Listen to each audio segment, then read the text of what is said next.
I want to compare and contrast for you by pulling some data from an article on TechDirt that in American life, there seem to be two sets of rules in a sense. And we've talked about this on the show in a number of different ways, Lewis. On the one hand, there's the kind of set of rules and laws that apply to just kind of average people.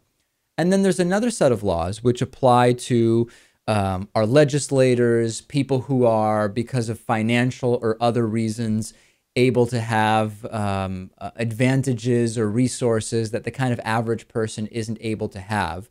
And we actually have a really great example of this right now, which is in the last couple of months, really.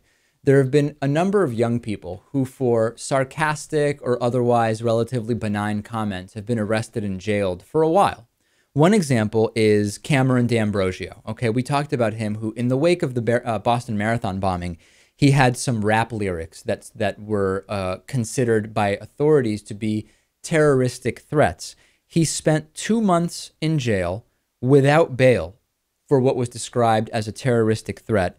Eventually, charges were dropped. Another example is Justin Carter, and a lot of people have been emailing me about Justin Carter, explaining how he made a sarcastic comment while playing a multiplayer video game. He said, after someone told him he was crazy, he said, "Oh yeah, I'm real messed up in the head. I'm going to shoot up a school full of kids and eat their still beating hearts." The next two lines were LOL and "just kidding."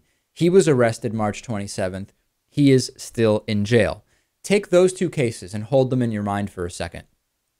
Now let's think about that police officer, the Washington, D.C. police officer, Christopher Picciano. 17-year veteran. He was a member of the elite presidential motorcade detail, not something that rookie police officers are typically able to be a part of. It is reserved for the elite, right? He is going to be suspended without pay for about 1 month after making a joke about killing the First Lady, Michelle Obama, threatening to go on a shooting spree, and calling President Obama a communist. No terroristic threats charges, no jail time, no solitary confinement, no being held without bail. He's a cop. He lives and works in Washington, D.C. He works in close proximity to the president, and he has access to firearms. None of those things. These other two individuals don't even own weapons. They're little kids. They have no training with weapons or committing violence whatsoever. They're held for significant periods of time. Do we not have a significant double standard here, Lewis?